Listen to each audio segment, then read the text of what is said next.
आजकल देश में महिलाओं के बढ़ते हुए अपराध को देखते हुए महिलाओं को यह मालूम होना चाहिए कि महिलाओं के लिए देश में कितने अच्छे कानून बने हुए हैं। महिलाओं को, लड़कियों को इस कानून के बारे में जानना चाहिए। तो पहला है आत्मरक्षा का अधिकार। महिलाएं अपने आत्मरक्षा में रेप से खुद को बचाने के लिए अगर कोई महिला आत्मरक्षा में किसी की जान भी ले लेती है तो इंडियन पैनल कोड के सेक्शन 100 के तहत, इंडियन पैनल कोड के सेक्शन 100 के अंतर्गत उस पर मर्डर का चार्ज नहीं लगेगा। यानी महिलाएं या लड़कियां अपनी आत्मरक्षा में कोई मर्डर कर देती हैं तो भी उनको इंडियन पैनल कोड की सेक्शन 100 के तहत गिल्टी नहीं माना जाएगा, क्योंकि महिला ने अपनी आत्मरक्षा में किसी की जान ली है। आत्मरक्षा के इस कानून से बहुत सारी महिलाओं को मालूम नहीं है कि उनके लिए भारत सरकार ने इतना बड़ा कानूनी हथियार महिलाओं को दिया है कि वे आत्मरक्षा में किसी को ऐसा भी कर सकती हैं। ऐसे में यह हमारी जिम्मेदारी है कि हम सभी महिलाओं को इस कानून की जानकारी दें कि उन्हें अपनी आत्मरक्षा का पूरा अधिकार है। इसी तरह महिलाओं को ससुराल में कानूनी अधिकार है। पति और ससुराल का जो लिविंग स्टैंडर्ड है, उसी मान सम्मान और लिविंग स्टैंडर्ड से रहने का अधिकार हर पत्नी को है। बहुत से मामलों में महज दहेज के लालच में लोग शादी कर लेते हैं, जबकि लड़की में उन्हें रुचि नहीं होती। ऐसे में अगर शादी के बाद पति पत्नी के बीच शारीरिक संबंध नहीं बने, यानी आपकी शादी कंजुमेंट नहीं हुई, तो आप हिंदू मैरिज एक्ट के सेक्शन 12(1) के तहत शादी को अमान्य या निरस्त करवाने के लिए कोर्ट में मामला दाखिल कर सकती हैं। साथ ही दहेज विरोधी कानून का इस्तेमाल भी कर सकती हैं।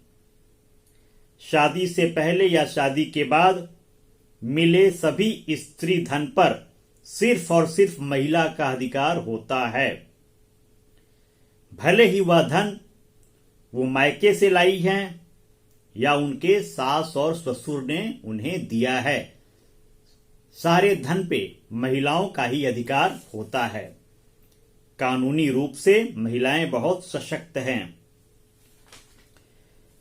महिलाओं के बारे में एक और अधिकार है। बेटियों को संपत्ति में अधिकार। जो बेटियां हैं हमारे देश की, उनको अपने पिता की संपत्ति में भी अधिकार मिला है। बेटियों को पिता की प्रॉपर्टी में समान अधिकार है।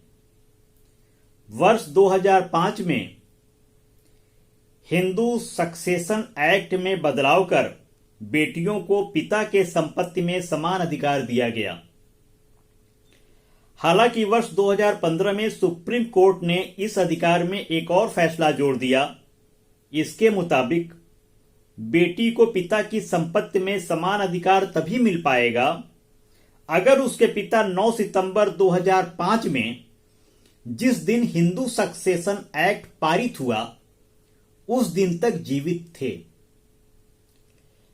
अगर पिता की मृत्यु 9 सितंबर 2005 के पहले हो चुकी है तो वो बेटी इस अधिकार से वंचित हो जाएगी।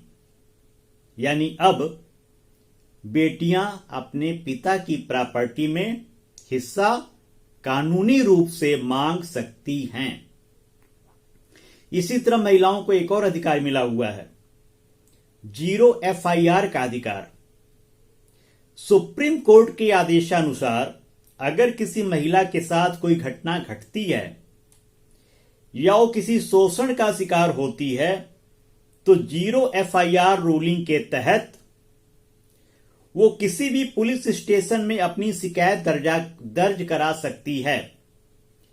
यानी यदि उस महिला के साथ जो अपराध हुआ वो किसी दूसरे थाना क्षेत्र के अंतर्गत है, लेकिन यदि वो महिला चाहे तो किसी भी थाने में उस अपराध के खिलाफ FIR दर्ज करा सकती है।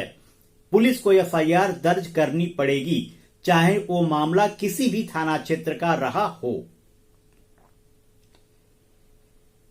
इसके अलावा एक और अधिकार महिलाओं को मिला है, एलिमनी और मेंटेनेंस का अधिकार।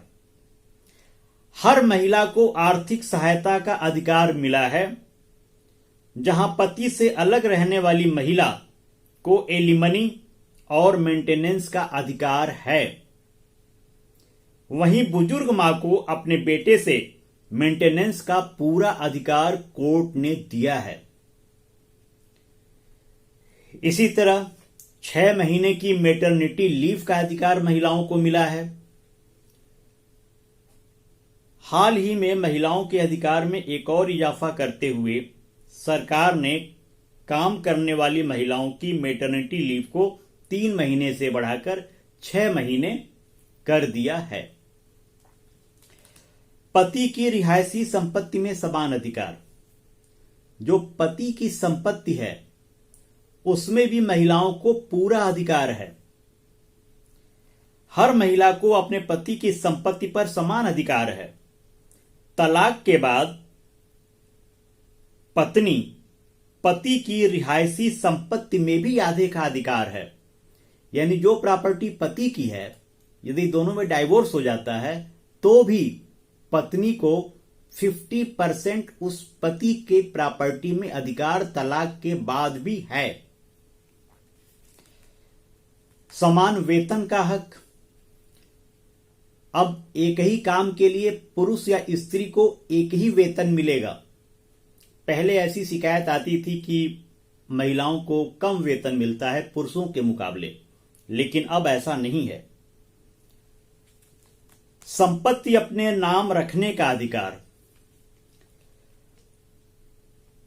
फाइनेंशियल जानकारी के अभाव में अक्सर महिलाएं अपने संपत्ति पति या बेटे के नाम कर देती हैं, जिसके लिए बाद में वो पछताती भी हैं। संपत्ति पुरुष के नाम ही हो ऐसा जरूरी नहीं। हर महिला को अधिकार है कि वो अपनी संपत्ति में अपना नाम डाल सके, रख सके। ये अधिकार कोर्ट ने, भारत सरकार ने दिया है। बुजुर्ग महिलाओं का अधिकार भी मिला है कि वे अपने बच्चों से अपने मेंटेनेंस का खर्चा मांग सकते हैं। लोकल सेल्फ गवर्नमेंट में अधिकार। पंचायत और म्युनिसिपल गवर्नमेंट में महिलाओं को 50% सहभागिता का अधिकार हमारी संसद ने ही दिया है। तो इस तरह महिलाओं के लिए जो ताकत हमने दिया है, हमारे संविधान ने दिया है, हमारे देश की संसद ने दिया है,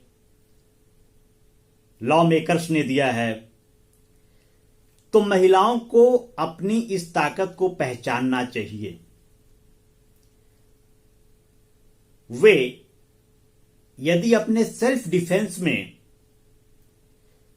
कुछ हो जाता है जो नहीं होना चाहिए, यानी किसी की मृत्यु भी हो जाती है, तो क्या महिला अपने आप को पीड़ित समझेगी? यदि महिला की जान पे बन आएगी तो क्या वो कुछ नहीं करेगी? वो बिल्कुल सेल्फ डिफेंस का उसे पूरा अधिकार है। वो अपना सेल्फ डिफेंस कर सकती है।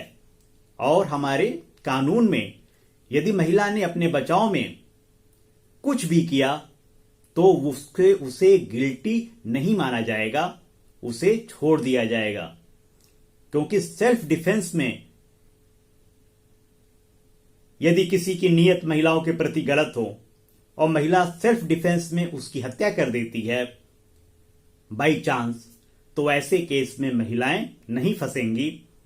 इसलिए हर महिला को यह जानना चाहिए कि सेल्फ डिफेंस कैसे करें। जो आजकल के समाज में महिलाओं के प्रति अपराध बढ़ रहे हैं, उस अपराध को बढ़ने में, रोकने में महिलाओं की बहुत बड़ी भूमिका है। और महिलाओं को आत्मरक्षा का अधिकार भी है और महिलाओं को यह जानना चाहिए कि हम अपनी आत्मरक्षा कैसे कर सकते हैं। स्कूल कॉलेजेस में भी महिलाओं और लड़कियों को प्रशिक्षण देना चाहिए कि वे कैसे अपनी आत्मरक्षा करें। इन भेड़ियों के सामने, जो ऐसे भेड़िए समाज में हैं, उनसे महिलाएं कैसे बचें। महिलाओं को यह शिक्षा स्कूलों में, कॉलेजेस में, विश्वविद्यालयों में अवश्य देनी चाहिए। और महिलाओं और लड़कियों को अपने अधिकारों के बारे में जानना भी जानकारी बहुत ही आवश्यक है। आशा है आपको ये वीडियो पसंद आया होगा। और भी यदि आपकी कोई कंफ्यूजन है कानून के बारे में, तो आप कमेंट करके हमें बताएं। उस कंफ्यूजन को दूर जरूर किया जाएगा।